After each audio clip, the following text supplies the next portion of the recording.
Hello नमस्कार, मैं अनिल सक्रावाल। कक्षा 12 के सिलेबस में डे 92 में और चुंबकत्व और पदार्थों के चुंबकीय गुणों के बारे में हम पढ़ रहे थे, जिसमें नेक्स्ट टॉपिक लेते हैं। कुछ इसमें महत्वपूर्ण राशियाँ हमने बात की थी कि चुंबकीय प्रेरण क्या है और चुंबकन तीव्रता क्या है, चुंबकन क्षेत्र क्या है, चुंबकीय प्रवृत्ति किसे कहते हैं। अब क्या है, अब नेक्स्ट टॉपिक जो है वो उन्हीं से संबंधित है। इसलिए मैंने पिछली क्लास में भी कहा था कि आपने डेफिनेशंस को अच्छी तरह से समझ लोगे तो याद करने में और उनका फॉर्मूला लिखने में और उस फॉर्मूला को याद रखने में दिक्कत नहीं आएगी।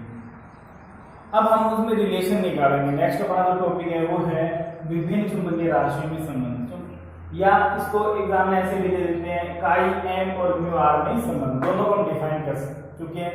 उसको थ्योरी में भी लिख सकते हैं। काई एम क्या होती है, चुंबकीय प्रवृत्ति, और म्यू आर क्या है, आपेक्षिक चुंबकीय पारगम्यता। तो इन दोनों में क्या रिलेशन है वो हमें बताना है, या सीधा कहते हैं विभिन्न चुंबकीय राशियों में तो भी हमें इनका रिलेशन ही फाइंड आउट करना है, क्योंकि सभी राशियों से होते हुए ही हम यहाँ तक पहुंचेंगे। तो वही रिलेशन जो है वही सभी राशियों का मतलब चुंबकीय राशियों से ही है, और उनमें यही वैल्यूज हम लेकर चलेंगे, म्यू आर और काई एम। यहाँ तक पहुँचने के लिए हमें चुंबकीय क्षेत्र, चुंबकन तीव्रता, चुंबकीय प्रवृत्ति, इन सब के संबंध जितने भी हमने पढ़े हैं उन सब के बारे में हमें बात करनी पड़ेगी। अब देखो, उसके लिए इसको प्रूफ करने के लिए एक एक्सपेरिमेंट किया जाता है। हमें हमारे सिलेबस में नहीं है वो, हमें तो केवल उसको थ्योरेटिकल पार्ट से ही लेकर और हमें इसको डेराइव करना है, इसके रिलेशन को। बाकी उसमें क्या किया जाता है कि किसी भी परिनालिका में पहले पढ़ चुके हैं कि अगर तार को ऐसे वृत्ताकार पथ पर पास अनेक फेरों में मोड़ दिया जाए तो वो ऐसी स्ट्रक्चर परिनालिका कहलाती है। उस परिनालिका के अंदर अगर कोई चुंबकीय पदार्थ रख दिया जाए और उस परिनालिका में धारा प्रवाहित की जाए, तो हमें पता है धारा प्रवाहित करने से परिनालिका के अंदर अक्ष के अनुदिश एक समरूप चुंबकीय क्षेत्र उत्पन्न होता है, और उस चुंबकीय क्षेत्र का जो प्रभाव है वो किस पे जाएगा, वो उस चुंबकीय पदार्थ पे गिरता है, जिससे वो चुंबकीय पदार्थ जो चुंबकित होना धीरे धीरे चुंबकित होना प्रारंभ हो जाता है, और उसमें धीरे धीरे चुंबकीय गुण आने लग जाते हैं। तो वो चुंबकीय गुण जो किसके कारण आ रहे हैं, वो उस परिनालिका में प्रवाहित धारा के कारण, जिसके कारण उसमें चुंबकत्व उत्पन्न हो रहा है, चुंबकीय क्षेत्र उत्पन्न हो रहा है। उस चुंबकीय क्षेत्र का वो भाग जो उस पदार्थ पे आपतित हो रहा है, जिसको हमने कहा था चुंबकन क्षेत्र H, जो चुंबकन क्षेत्र है, उसका वो भाग जो पदार्थ ग्रहण करेगा वो था चुंबकन तीव्रता, उसको हमने I से लिखा था। तो ये सारी बातें आपको अलग अलग इसमें ध्यान रखनी है। तो इसमें क्या मानकर चल रहे हैं हम मानकर चल रहे हैं कि कोई परिनालिका है, जब उसमें धारा प्रवाहित की जाती है, इसको आप इस तरह से लिख सकते हैं, जब किसी परिनालिका में धारा प्रवाहित की जाती है तो उसकी अक्ष के अनुदिश चुंबकीय क्षेत्र उत्पन्न होता है। जब इस परिनालिका के यदि इस परिनालिका के अंदर किसी चुंबकीय पदार्थ को रख दिया जाए तो उसमें चुंबकीय गुण आने लग जाते हैं, चुंबकीय गुण आते हैं, और वो चुंबकीय गुण जो है यानी चुंबकीय प्रेरण का जो मान है वो निर्वात में चुंबकीय प्रेरण का मतलब चुंबकीय क्षेत्र, निर्वात में चुंबकीय क्षेत्र V0 तथा उस पदार्थ में चुंबकीय गुण आने के बाद में उत्पन्न चुंबकीय क्षेत्र के कारण, जो चुंबकीय क्षेत्र उस पदार्थ में चुंबकीय गुण आ गए उसके बाद में उसका भी चुंबकीय क्षेत्र है, उस चुंबकीय क्षेत्र के कारण जो चुंबकीय प्रेरण उत्पन्न होता है उन दोनों के योग के बराबर होता है। उसको कहते हैं बद्ध धाराओं से उत्पन्न चुंबकीय क्षेत्र। बद्ध धारा का मतलब क्या है कि जब हमने किसी परिनालिका में धारा प्रवाहित की, इस तरह से लिखते हैं, इसको साथ साथ प्रूव करेंगे, बात कर लेते हैं साथ साथ में। जैसे ये मान लेते हैं क्या है, कोई परिनालिका है, इसमें धारा प्रवाहित की गई है I, तो इसमें क्या उत्पन्न होगा, चुंबकीय क्षेत्र उत्पन्न होगा। हमें कौन सा याद करना है, हमें वो याद करना है जो इसके अंदर आएगा, चुंबकीय प्रेरण, जो ये इसको लोग क्रोड कहते हैं, आयरन कोर ही वो क्रोड कहते हैं, क्रोड का मतलब छड़।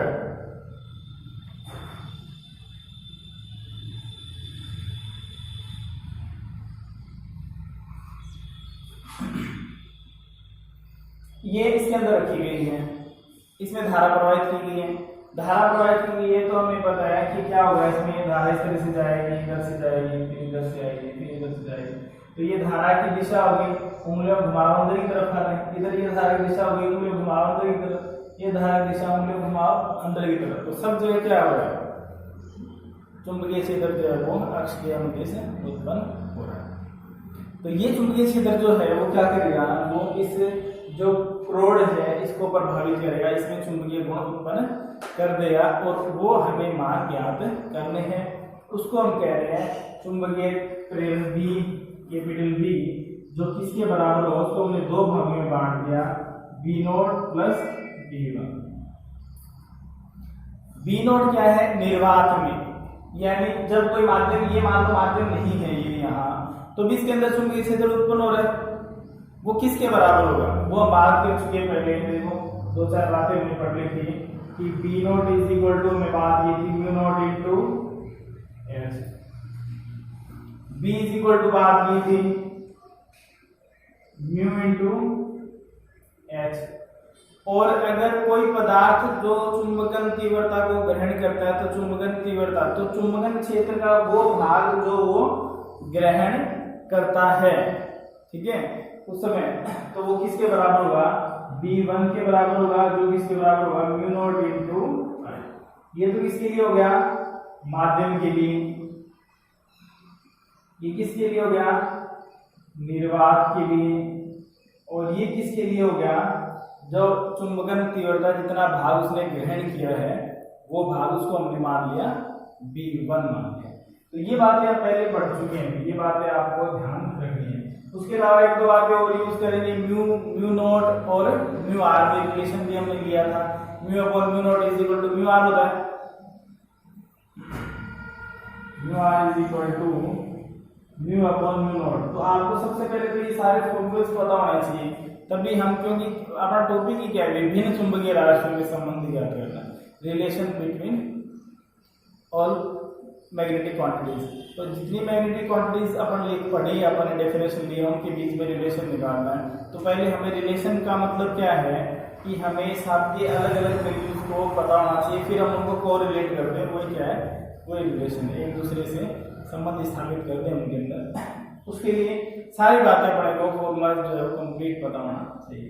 नेक्स्ट और बात करने इसके अंदर, और हमने डेफिनेशन एक है, हमें देखो काई-एम निकालना है, तो काई-एम के लिए भी रिलेशन हमने बात कर रही थी। काई-एम की रिलेशन क्या होता है, एच आई जो वो एच के समानुपाती होता है, और आई इज इक्वल टू क्या आता है, काई-एम इंटू एच। तो काई-एम की फॉर्म आ गई, उसके अंदर आई अपॉन एच लिखे तो काई-एम आ जाएगा। तो काई-एम इज इक्वल टू क्या था, आई अपॉन एच। तो ये बातें हमें पता होनी चाहिए, फिर हम इसको क्या करेंगे, फिर हम इसको सोल्व कर सकते हैं और सारी वैल्यूज इसमें करनी है। दोबारा बात कर लेते हैं क्या है, क्या लिखना है इसके अंदर आपको। वैसे तो ये रिलेशन निकालना है, आप डायरेक्ट रिलेशन ही लेकर चलेंगे। एक बात एज्यूम जरूर कर लें, इसमें जो डायग्राम मैंने बढ़ाया है वो बढ़ा लें और उसके बारे में लिख लें कि जब किसी परिनालिका में धारा प्रवाहित की जाती है तो उसमें उसकी अक्ष के अनुदिश अंदर समरूप चुंबकीय क्षेत्र उत्पन्न होता है। इसमें यदि कोई लो क्रोड रखी जाए, कोई चुंबकीय पदार्थ क्रोड के रूप में रखा जाए, तो उसमें चुंबकीय गुण उत्पन्न होते हैं जिनका मान निर्वात में चुंबकीय प्रेरण तथा उस पदार्थ में बद्ध धाराओं से उत्पन्न चुंबकीय प्रेरण के योग के बराबर होता है। बद्ध धाराओं से उत्पन्न का मतलब है कि जब इसके अंदर खुद में चुंबकीय गुण आ गए हैं तो वो भी चुंबकीय क्षेत्र उत्पन्न करेंगे, उसका भी क्या रहेगा, उस पर प्रभाव रहेगा। ये कितना ग्रहण कर सकता है, वो इस पदार्थ की जो एफिशिएंसी है उस पे, उसकी प्रवृत्ति जो है काई-एम उस पे डिपेंड, इस पे डिपेंड करेगी ये। अब आपने इसको रिलेशन ले लें। अब देखो B इज इक्वल टू, ये सारी बात इसीलिए लिखी है पहले, B naught is equal to क्या है, म्यू नॉट एच। इनकी परिभाषा पहले लिख चुके हैं, नहीं पता है वो डायरेक्ट यहाँ पहुंचा तो D91 देख ले, वरना आपको ये समझ में नहीं आएगी। D91 में हमने पूरा डिटेल से डिस्क्राइब कर दिया था कि किस प्रकार से हमें इसको सोल्व करना है। दूसरा B1 की जो वैल्यू है वो क्या है, म्यू नॉट इंटू आई। यहाँ से क्या कॉमन आ जाएगा, म्यू नॉट कॉमन आ गया तो क्या आ जाएगा H प्लस I। यहाँ B इज इक्वल टू क्या है, B is equal to mu H। अब देखो एक तो हमें M चाहिए, एक हमें म्यू R चाहिए, इसमें रिलेशन, वैसे तो ये भी रिलेशन ही है लेकिन हमें इसको और सिंप्लीफाई करना है। तो देखो H से H कब कैंसिल आउट हो सकता है, जब इसमें से H बाहर निकाल लें, और जब H बाहर निकाल लेंगे तो इधर से H का डिवाइड करेंगे तो ये तो 1 हो जाएगा H बाई H, और ये क्या आ जाएगा I अपॉन H।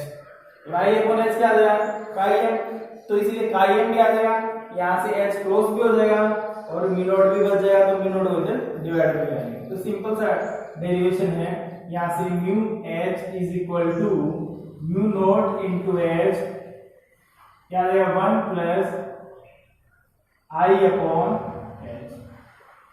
H से H कैंसिल आउट हो गया, म्यू नॉट इधर आगे डिवाइड में ले आओ, mu upon mu naught is equal to 1 plus I upon H, और म्यू अपॉन म्यू नॉट किसके बराबर है, म्यू R के बराबर है, I अपॉन H किसके बराबर है,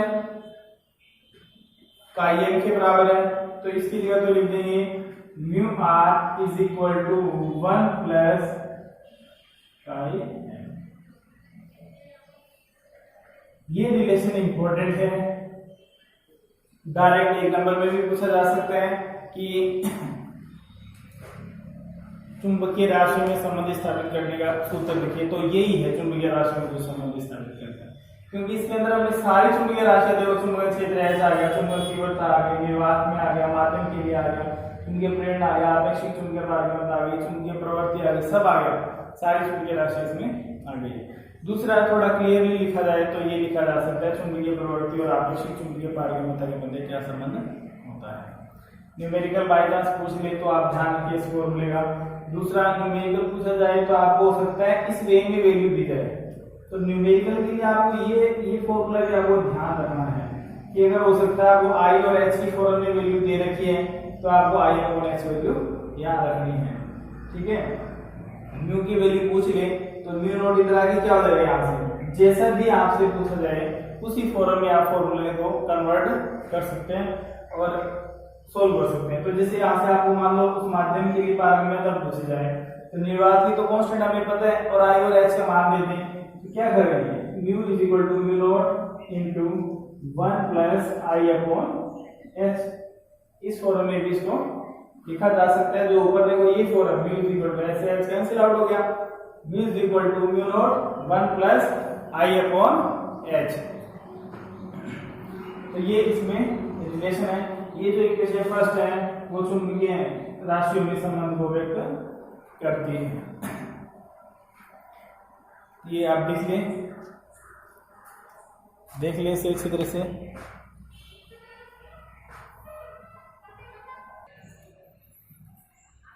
नेक्स्ट टॉपिक लेते हुए क्लासिफिकेशन ऑफ मैग्नेटिक सब्सटेंसेस, चुंबकीय पदार्थों का वर्गीकरण। चुंबकीय पदार्थों का वर्गीकरण कितने भागों में बांटा गया, कौन कौन से हैं। तो सामान्य बातें ये नॉर्मल चीजें हैं, ज्यादा इतनी कोई महत्वपूर्ण बात नहीं है, शॉर्ट क्वेश्चन निकल जाता है कभी बार, इसलिए आपके सिलेबस में है तो आप इसको थोड़ा सा देख लें। बाकी ये वही सारी बातें 9th 10th में आ जाती हैं। चुंबकीय पदार्थों को 3 भागों में विभाजित किया गया है। एक पहला जो ले रहे हैं अपने वो है फेरोमैग्नेटिक सब्सटेंसेस, लो चुंबकीय पदार्थ। दूसरा ले रहे हैं पैरामैग्नेटिक सब्सटेंस, अणु चुंबकीय पदार्थ। तीसरा ले रहे हैं डायमैग्नेटिक सब्सटेंस, प्रतिचुंबकीय पदार्थ। अब देखो इनके बारे में पहले मैं आपको रफली थोड़ा सा बता दूं क्या है ये, बाद में इसके बारे में थोड़ा सा जो बुक की लैंग्वेज है उस हिसाब से भी बात कर लेंगे मैं। लो चुंबकीय पदार्थ का मतलब है वे पदार्थ जो चुंबकीय गुणों को बहुत ज्यादा ग्रहण करते हैं, जिनमें चुंबकीय गुण बहुत ज्यादा मात्रा में पाए जाते हैं, वो लो चुंबकीय पदार्थ कहलाते हैं। अणुचुंबकीय और लो चुंबकीय में केवल इतना सा अंतर है कि जो गुण इसके हैं वो ये गुण इसके हैं, इसमें अधिक मात्रा में है, अणुचुंबकीय में कम मात्रा में, बस अणु थोड़े मात्रा में गुण पाए जाते हैं। तो वे पदार्थ जो चुंबकीय क्षेत्र में रखने पर बहुत ज्यादा प्रभावित होते हैं, किताबों में इस तरह से डेफिनेशन लिखी हुई मिलेगी। वे पदार्थ जिन्हें चुंबकीय क्षेत्र में रखा जाए तो प्रबल रूप से चुंबकित हो जाते हैं, क्या कहलाते हैं, लो चुंबकीय पदार्थ कहलाते हैं। तो सिंपल सी बात है, जिनके अंदर चुंबकीय गुण अधिक मात्रा में पाए जाते हैं, जो चुंबकीय गुणों को तीव्रता से ग्रहण कर लेते हैं, जिनमें चुंबकन तीव्रता चुंबकीय प्रवृत्ति इनका मान अधिक होता है, वो क्या कहलाते हैं? वो लो चुंबकीय पदार्थ। वही बात इसमें है, जिनमें इनकी तुलना में थोड़े कम गुण पाए जाते हैं, वो अणु चुंबकीय पदार्थ कहलाते हैं। प्रतिचुंबकीय एंटी हो गए, तो प्रतिचुंबकीय इनका मतलब क्या है? जिनमें जो चुंबकीय गुणों से दूर रहते हैं, विपरीत दिशा में जाते हैं। ठीक है, चुंबकीय क्षेत्र में रख दिए जाए तो चुंबकीय क्षेत्र रेखाएं उनके अंदर से नहीं जा सकती, उनके बाहर से जाएंगे, यानी वो चुंबकीय गुणों को ही प्रतिकर्षित कर देते हैं। ये समझ सकते हैं इस बात को। तो ये पदार्थ जो चुंबकीय क्षेत्र में रखने पर विपरीत चुंबकित होते हैं, यानी चुंबकीय क्षेत्र से दूर भागते हैं, ऐसे पदार्थ क्या कहलाते हैं? प्रतिचुंबकीय पदार्थ कहलाते हैं। ये तो सिंपल सी भाषा में मैंने इसको बता दिया, और ये अंतर है इसके अंदर, कोई ज़्यादा बड़ी बातें नहीं है। थोड़ा सा किताब से आप इसको जरूर पढ़ लें, उसके अंदर कुछ अंतर दे रखे होंगे। भाई लो चुंबकीय पदार्थ जो है उनमें चुंबकीय रेखाएं पदार्थों के अंदर से गुजर जाती हैं, इसमें भी अंदर से गुजरती है लेकिन कम मात्रा में गुजरती है। इसमें क्या होता है? इसमें अंदर से नहीं गुजरती है, बाहर से गुजरती है, इसलिए इनमें चुंबकीय प्रवृत्ति जो है वो नहीं पाई जाती। इसलिए इसकी चुंबकीय प्रवृत्ति पॉजिटिव रहती है, तो इसकी धनात्मक होती है लेकिन कम होती है, इसकी ऋणात्मक होती है चुंबकीय प्रवृत्ति। तो इस तरह से कुछ अंतर है इनके। अब परिभाषा की बात कर लेते हैं। कॉमन एक जगह मैं लिख देता हूँ, उसके अनुसार आप सारी परिभाषा इसकी लिख लें। सबसे पहले बात करते हैं लो चुंबकीय पदार्थ की। तो वे पदार्थ जिन्हें चुंबकीय क्षेत्र में रखने पर वे परबल आकर्षित होते हैं। वे पदार्थ जिन्हें चुंबकीय क्षेत्र में रखने पर वे पदार्थ वे पदार्थ जिन्हें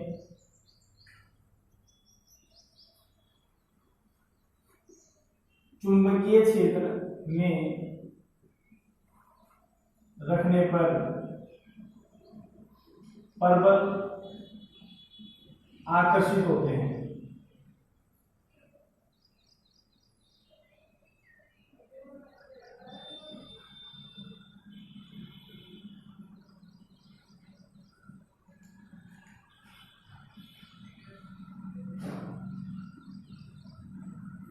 उन्हें लो चुंबकीय पदार्थ कहते हैं। एग्जाम्पल जरूर आप इनके जरूर ध्यान रखें, ये बात जरूर पूछ लेते हैं, क्योंकि ये तो कॉमन परिभाषा है, सामान्य सबको पता ही रहती है, एक बार आप देखोगे तो भी याद हो जाएगी।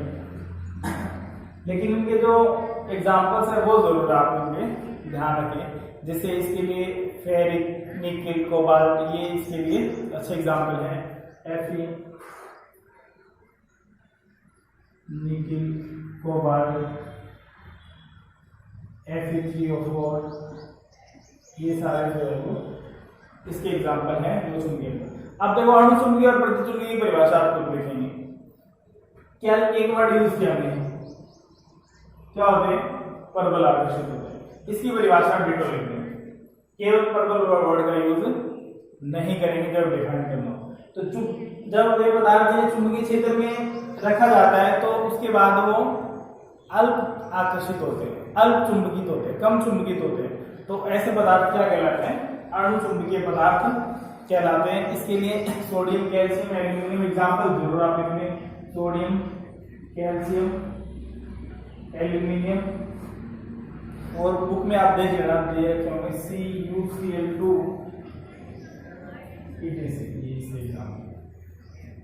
अब देखो यहाँ चुंबकीय पदार्थ। अब आप प्रतिचुंबकीय की बात कर लेते हैं साथ में। प्रतिचुंबकीय क्या है? वे पदार्थ जिन्हें चुंबकीय क्षेत्र में रखने पर क्या होते हैं? आकर्षित नहीं होते, क्या हो जाते हैं? प्रतिकर्षित हो जाते हैं। वे पदार्थ जिन्हें चुंबकीय क्षेत्र में रखने पर प्रतिकर्षित होते हैं या विपरीत चुंबकित होते हैं, उन्हें क्या कहते हैं? प्रतिचुंबकीय पदार्थ कहते हैं। इसके एग्जाम्पल जिंक, बिस्मिथ,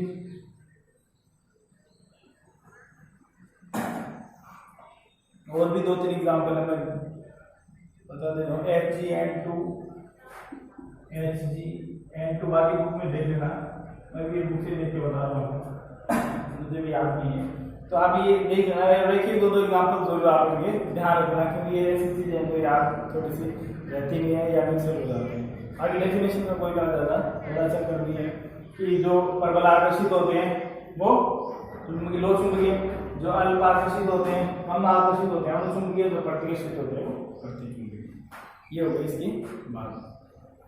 एक बात और इसके अंदर एक वर्ड आपको लिखा हुआ मिलेगा किताबों में, डोमेन। ये पूछ गए थे भाई डोमेन क्या है, काम क्या है, ये इसका काम क्या है, क्या प्रभाव है। डोमेन क्या है, कोई भी पदार्थ होता है उसके अंदर जो परमाणु है उस पदार्थ के, वो थोड़े थोड़े परमाणु अलग अलग एक ग्रुप बना लेते हैं, एक समूह बना लेते हैं, उस समूह को डोमेन कहते हैं। किसी भी चुंबकीय पदार्थ में परमाणु कुछ संख्या में मिलकर एक समूह का निर्माण करते हैं, जिनका चुंबकीय आघूर्ण एक ही दिशा में होता है, वो अलग से हो जाता है, वो कहलाते हैं डोमेन। इसलिए अब ये पूछ लेते कि लोहा चुंबक की तरह व्यवहार क्यों नहीं करता। ये क्वेश्चन इंपॉर्टेंट है इसमें कि लोहा चुंबक नहीं है,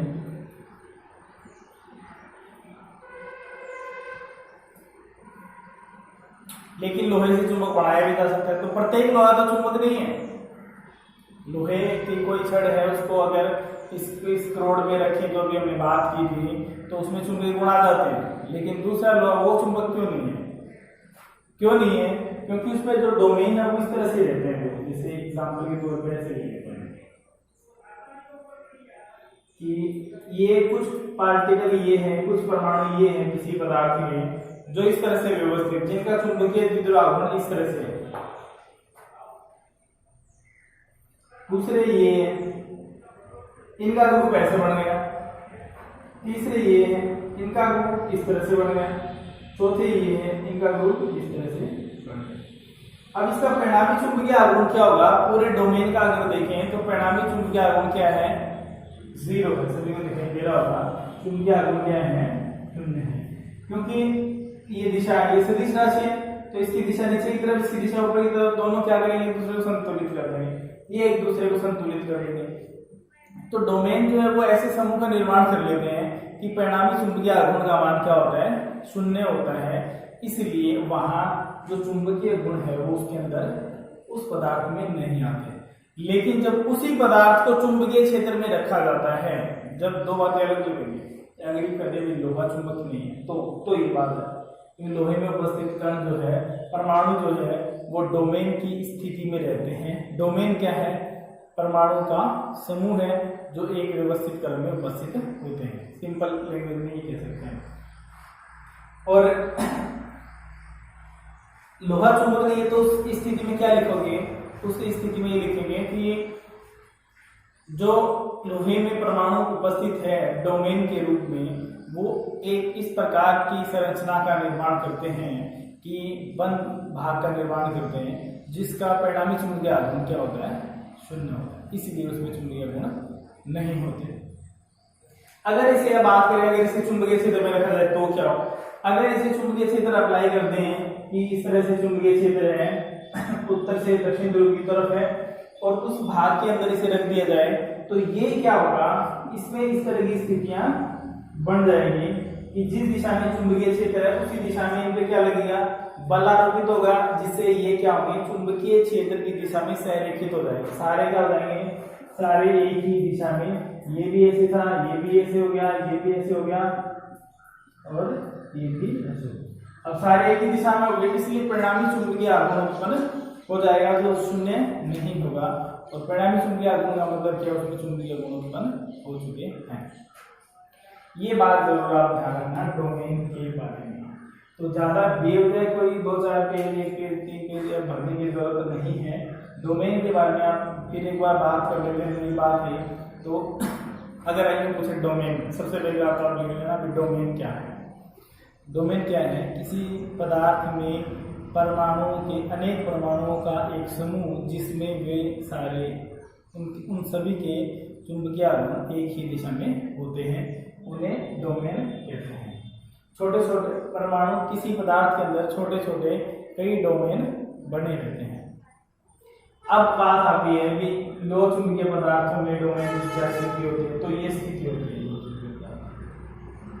ठीक है, सामान्य स्थिति में अगर लोहा कहते हैं कि लोहा चुंबक नहीं है, जिसकी हम बात कर लें तो क्या कहेंगे कि डोमेन जो है वो इस प्रकार की संरचना का निर्माण करते हैं कि परिणामी चुंबकीय आघूर्ण जो है वो शून्य होता है, इसीलिए वो चुंबक की तरह व्यवहार नहीं करते हैं।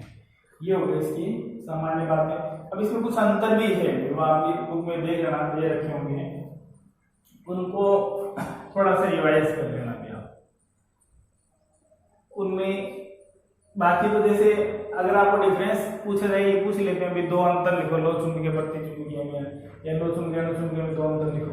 तो पहला अंतर तो इनकी परिभाषा है, एग्जाम्पल से इनके अंतर है, चुंबकीय प्रवृत्ति इनका अंतर है, ये चुंबकीय बल रेखाएं इनके अंदर से गुजरती हैं अधिक मात्रा में, चुंबकीय बल रेखाएं इनके अंदर से गुजरती है कम मात्रा में, चुंबकीय बल रेखाएं इनके अंदर से नहीं गुजरती है, यानी इनके बाहर से गुजरती है। तो ये इनके अंतर होते हैं, ये बात आप नोट करिए। इसमें आप डायग्राम आगे दिखाना चाहें तो इस तरह से बना सकते हैं कि अगर इसमें चुंबकीय बल रेखाएं जाएंगी तो इस तरह से जाएंगे, इसमें थोड़ी कम दिखा दें, इसमें भी जाएंगे लेकिन इसमें कम जाएंगे, और इसमें क्या होगा, इसमें चुंबकीय बल रेखाएं इस तरह से जाएंगे, जहां ये पदार्थ रखे हुए हैं वहां अंदर से नहीं गुजरेगी और बाहर से गुजरेगी।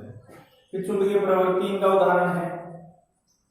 ठीक है, तो वो थोड़ा सा आप इनको इनके बारे में थोड़ा सा बुक से और देख लें, एक दो इनमें डिफरेंस और ध्यान रख लें, तो बाई चांस अगर जरूरत पड़े तो काम आए। बाकी बातें नेक्स्ट क्लास के अंदर करेंगे। कुछ बातें इनसे रिलेटेड हो रह गई हैं और वो बहुत ही महत्वपूर्ण बातें हैं, बता देता हूँ क्या क्या। क्यूरी का नियम है, क्यूरी वाइस का नियम है, क्यूरी ताप है, और तीन चार पदार्थों की क्यूरी ताप, कोबाल्ट, निकेल, इनके गैडोलिनियम और इनके दे रखे हैं आपके सिलेबस में, उनमें से भी पूछ लेते भाई। एक बार ऐसे याद कर लोहे का क्यूरी ताप लिखो, तो ये क्यूरी ताप क्या है, क्यूरी का नियम क्या है, क्यूरी वाइस का नियम क्या है, इनके बारे में नेक्स्ट क्लास में पढ़ेंगे और वो बहुत ही महत्वपूर्ण बात है। उनमें से क्वेश्चन जो है वो जरूर पूछा जाता है लगभग।